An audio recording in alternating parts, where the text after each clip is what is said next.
Alright, everybody, welcome back to my channel. Let's talk about some fantasy football. Yes, it is now official. I have checked my league and now I am happy. I'm not out the ballpark yet, but I'm happy. I got my first win. Yes, I am now 1-5. I'm happy. This has been a struggle. I never lost 5 games back to back. No, never lost back to back. But I cannot complain about it. I got my first win and I'm moving forward. Now, certain players I didn't expect to play that good, but I slept on them. I left them on the bench, but they will be going in the game next week. And I want to go ahead and see how they're going to perform for next week. Of course, y'all know I got to get ready for Thursday night football. So I'm going to go ahead and see who's playing on Thursday night. Put them in the game.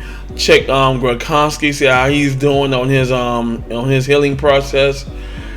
From the Dolphins, yes, they're struggling. They got spanked by the Jacksonville Jaguars, who is 0-5 and who is being coached by Myers. Yes, sir. Coach Myers got his first win in the NFL. He's doing good putting that team together. You know, he got a good team. Good players, you know, and great leadership. That's what they need. And now since they got the win over the Dolphins, I think the Dolphins could have won the game, but just like I said, with lack of play calling on the coaching staff, the offensive play calling, the defensive play calling, it sucks. It's not whether who is injured, it's about stepping in and playing. This is why some of those players have signed just a basic minimum contract. I think a $1 million contract. So you go ahead and you get about roughly about $500,000 to $650,000 a game. But in general, the Dolphins need to put it together because they got a long season ahead of them. Look like we might go ahead 1-16.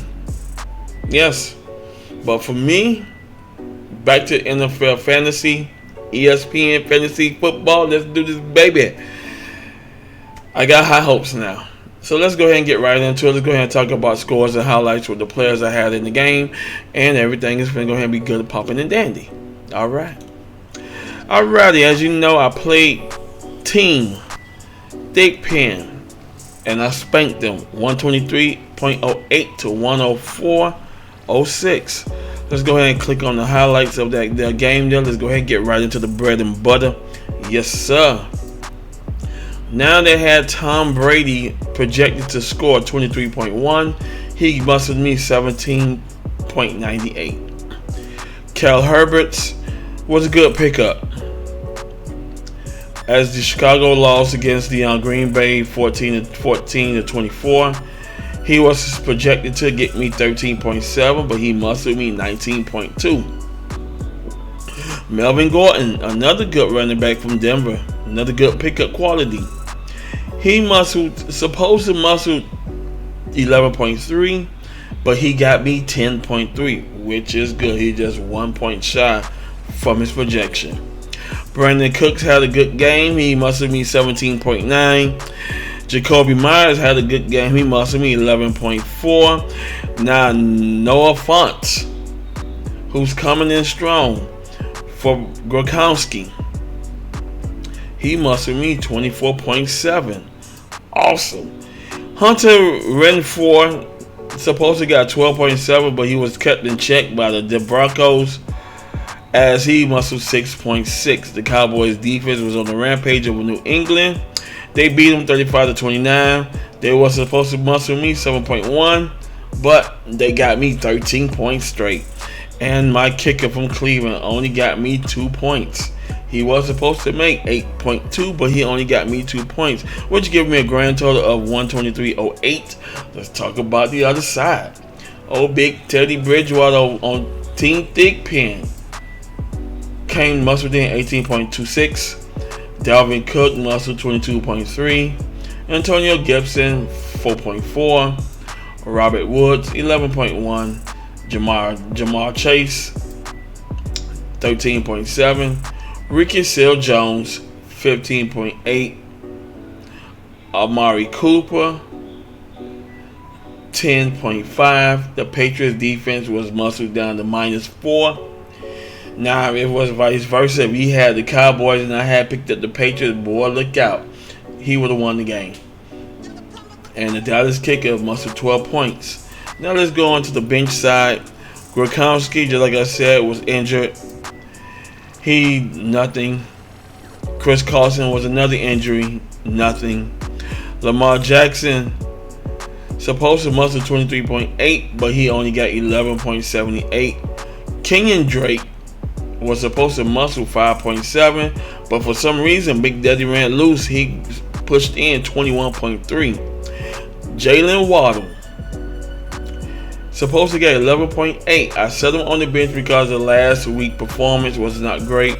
He muscled 29.0 as they lost against the Jags 20-23. The Buccaneers defense scored 6 points. And Sammy Perine, who did good last week, couldn't play because he tested COVID-19 positive. Tested positive for COVID-19. My bench muscle me 68.8. His bench muscle 10.4. Giving me a win of 123 to his 104. I'm happy. I got my first win. Just like I said, I'm still on the long. So, it's not over with. So, I'm trying to go ahead and get ready for next week. This week coming up, week 7. Yes, sir. And I'm trying to go ahead on and get everything together. I'm going to go over the scores and highlights now. Team Furco got spanked by Andy Crapper DeMartini, 180.24 to 136.9. High Quality H2O got spanked by Team Tools, 131.48 to 111.44. Team Roberts and Team Powell. Yes, let's go ahead and click on that. The score was Team Robert muscled out the win, 99.56 to 96.50. That was a tight game. He only lost by 3 points, which drops him in the league to 0-6. And Team Fritz spanked Nightcrawlers, 174.02 to 162.01. The other game scores I called out was High Quality H2O lost to Team Tools, 131.48 to 111.44. Team Furco lost to Ender Crapper DeMartini. Wow, 180.24 to 136.90. Jeez. That's a big spanking. Let's go to the league standings.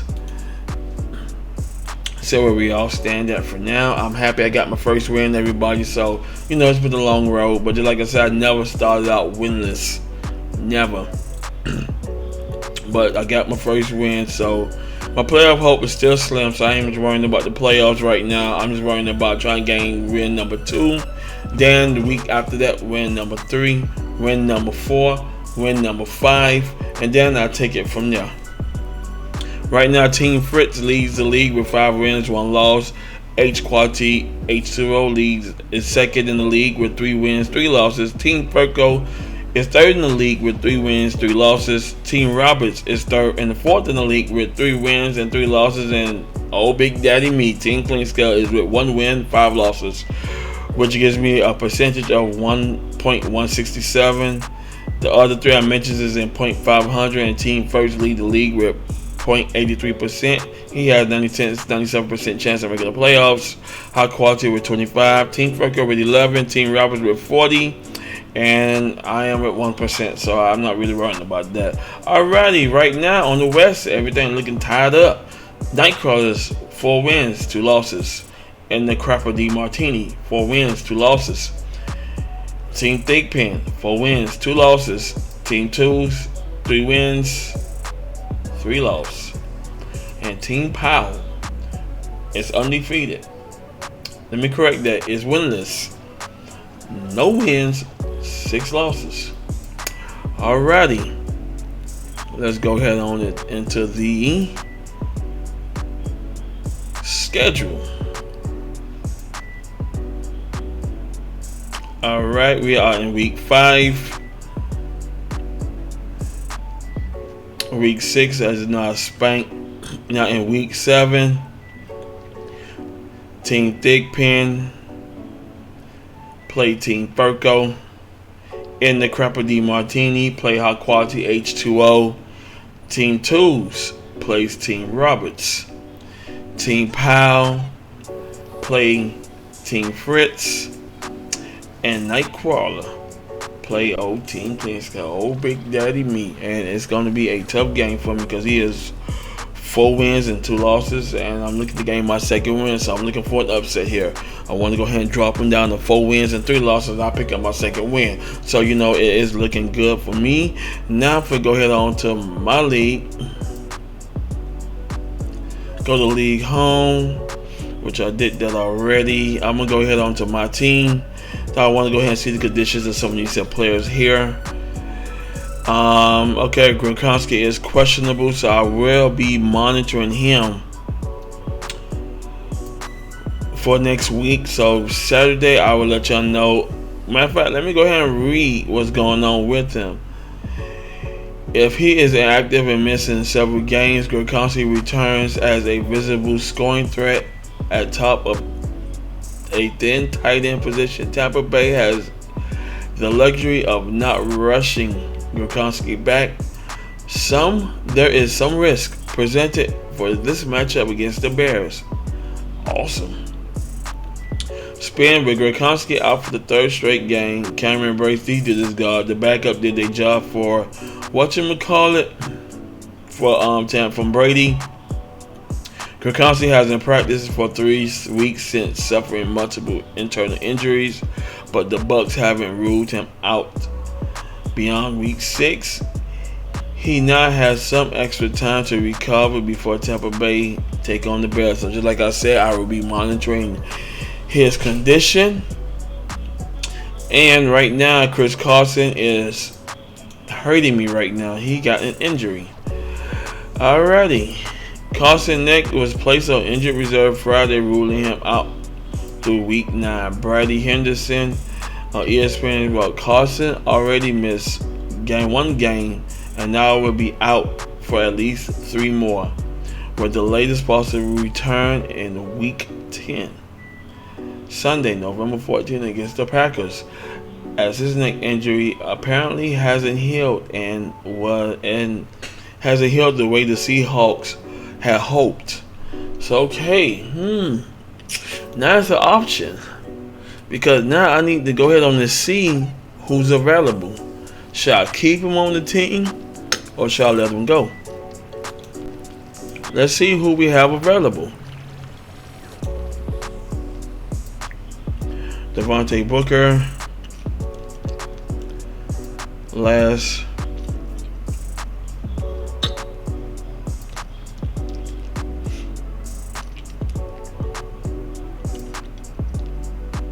Well, there's nobody.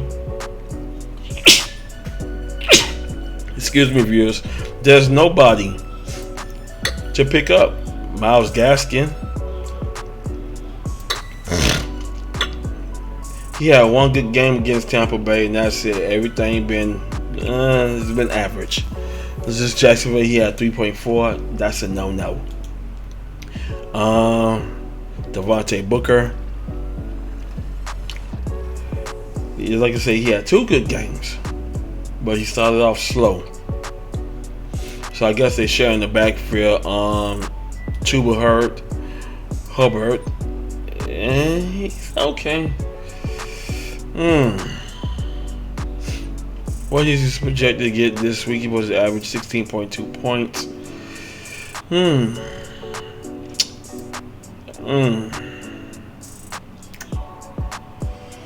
Right now, that injury is kind of hurting me right now, so I'm trying to find a quick fix. AJ Dillon, let's see what he's up to, how he rumbling. And he's hot, then he goes cold again. I need a running back to stay hot as they keep feeding Big Daddy the ball. Brandon Bolden, he's basically cold. Jarrett McKinnon, nothing. Definitely cold.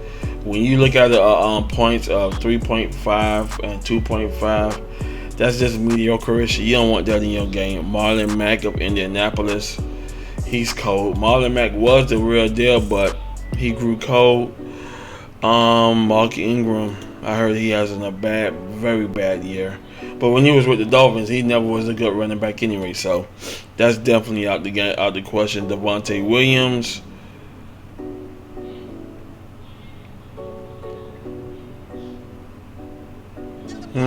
Somewhat, basically average, a C minus, C plus. And he going against that tough Cleveland defense. Tony Pollard, they show the back river Ezeki. So he's basically average. Leonard Fournette.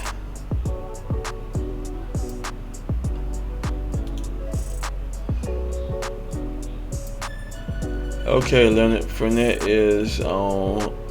He on twos. He's doing good. He finds the end zone. Big Daddy hot. He's like a B plus, A minus, B minus, A plus to B minus type. But Big Daddy hot. So far,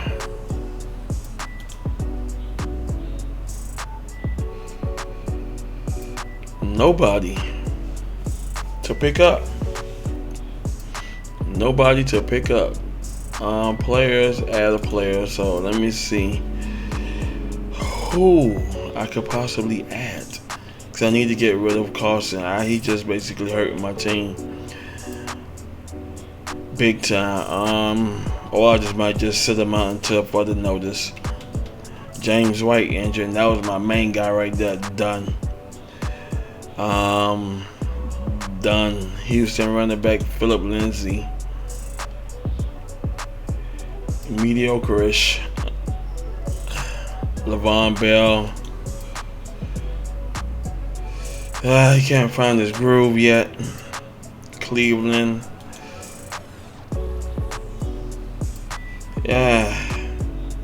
So I'm just gonna go ahead on and keep it like that. Devontae Freeman's with Baltimore.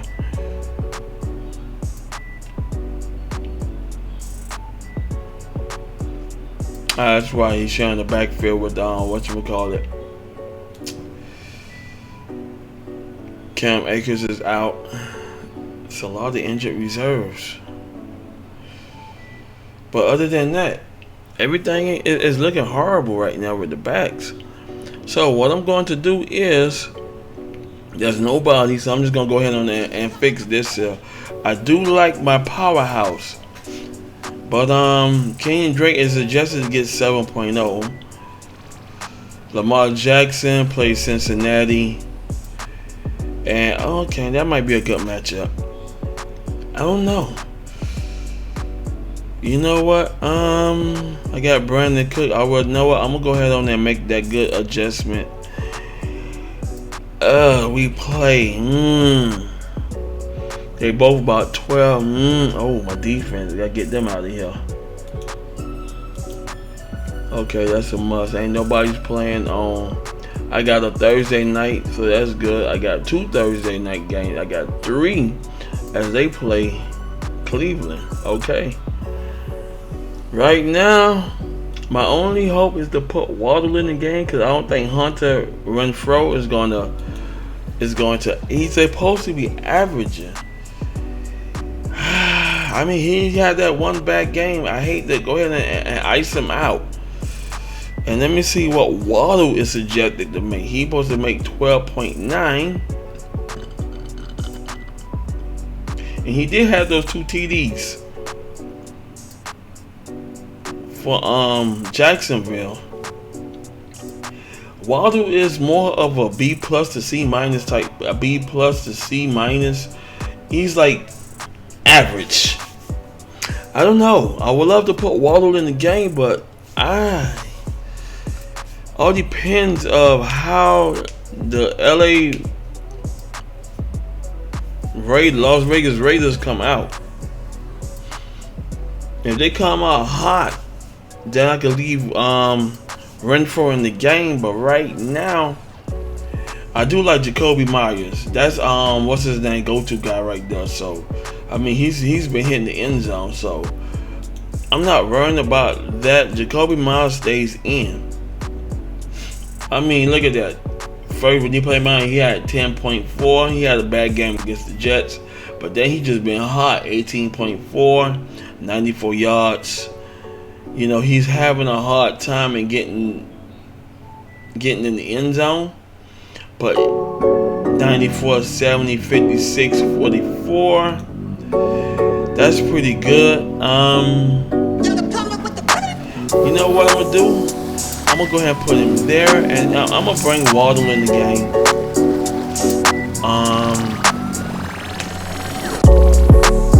Okay, so I'm just going to go ahead and do it like that. So far, I'm kind of slim on running backs. The only back I have is Kenyon Drake on the bench and Piran is out due to COVID-19. So I'm going to hold on to that. If Carson is bad, I'll probably pick up. I know what, I'm going to leave Carson there. Because he's going to be out until he'll be back until about like week 15, which is about pretty much the end of the season. So, that's the thing right there. It's not looking good. Let me see. I'm gonna let Carson go. Look up running backs. Elijah Mitchell. Let's see what Elijah Mitchell is doing. Nothing. JD Misk. Oh, okay. He had one good game. 2, 3. He had 1, 2, 3. So he had 3 goods and 3 bads. That's average. As the season going on, Mark Ingram, the second for Houston, Ronald Jones. For your front that he came from. For some reason, Brady brought all the players to Tampa Bay. So, Philip Lindsay, Brandon Bolden. He had no TDs. Ouch. That's bad. And since they lost White, everything been pretty much mediocre-ish for him.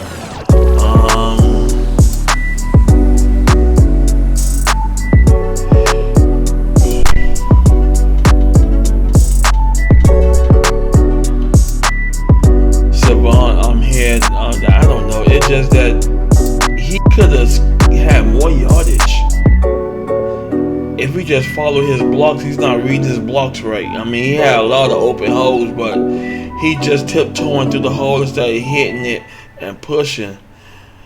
I don't know. DJ Dallas. Let's see what he's doing. Okay.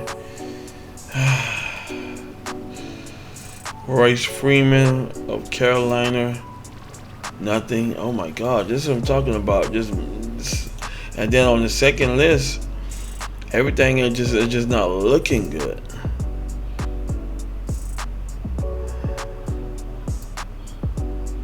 Jalen Richards, I think I did pick them up and nothing. So pretty much I'm stuck. So I might have to get another wide receiver or a tight end. Let me see how the tight end. I might just pick up a tight end for him. Damn, tight end's not looking good neither. Jeez. Green Bay. This is Green Bay never find a tight end because they got those big, heavy, deep threats. Janoa Smith for New England. That's another thing. Blake Jarwin. Pretty much with Dallas, they mostly got them heavy hitters on the outside, so I can score like those deep threats, so they ain't scared to go underneath. They'll go ahead and hand the ball to Ziggy, and Ziggy go ahead and pick up some damn yardage, good yardage on the ground. And so far I'm stuck with Carson until he heals. So let me just go back to my team and see when they say he'll be available. until about November 14th. That's that's when they play the Packers. So yeah, that's in week 10. He should be back. So I'll hold on to him. That is until he gets better. But right now, I'm just gonna have to hold it tight. I don't know. I want to put Lamar Jackson in with the but right now both quarterbacks balling.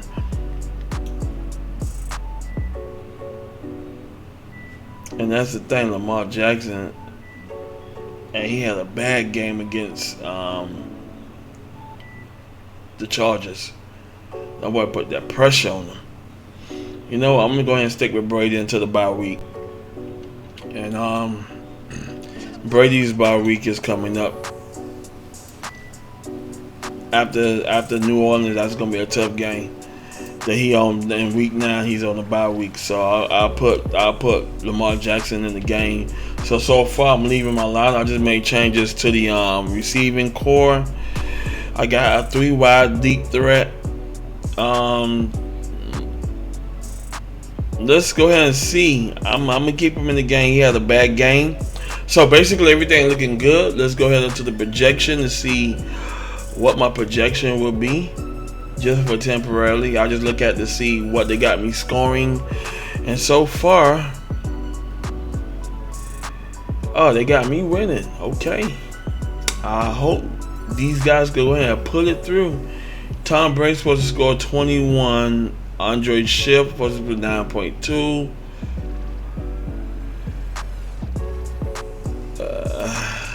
Oh my God, they got me scoring him 5.5.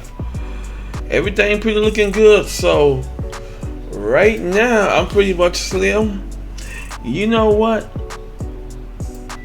I don't know.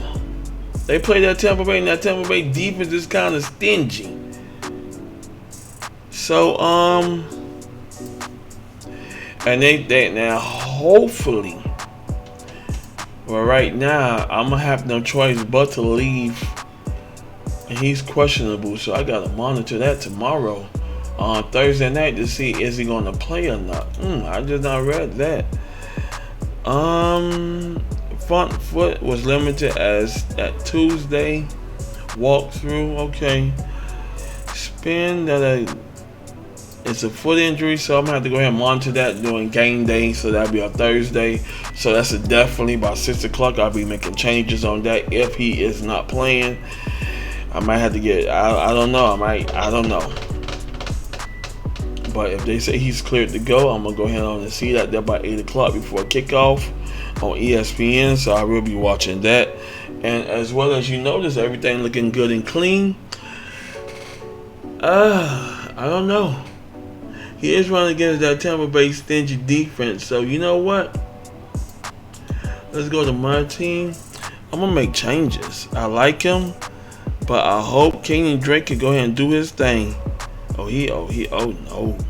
You know what? He was a better fit for 9.2. That's his projections. No, I'm gonna go ahead and put Drake back in the game. So basically my lineup set, I'm rolling with Brady, Khalil Herbert, Melvin Gordon, Brandon Cooks, Jalen Waddle. Noah Font, just like I said, is questionable, but I will be monitoring his status throughout this whole week. Jacoby Myers, that's my boy. Got the Buck defense rolling heavy. And I got Chase McLaughlin. So that's my lineup for next week. And I hope I go ahead and get win number 2. Thank y'all for watching this great fantasy football ESPN segment.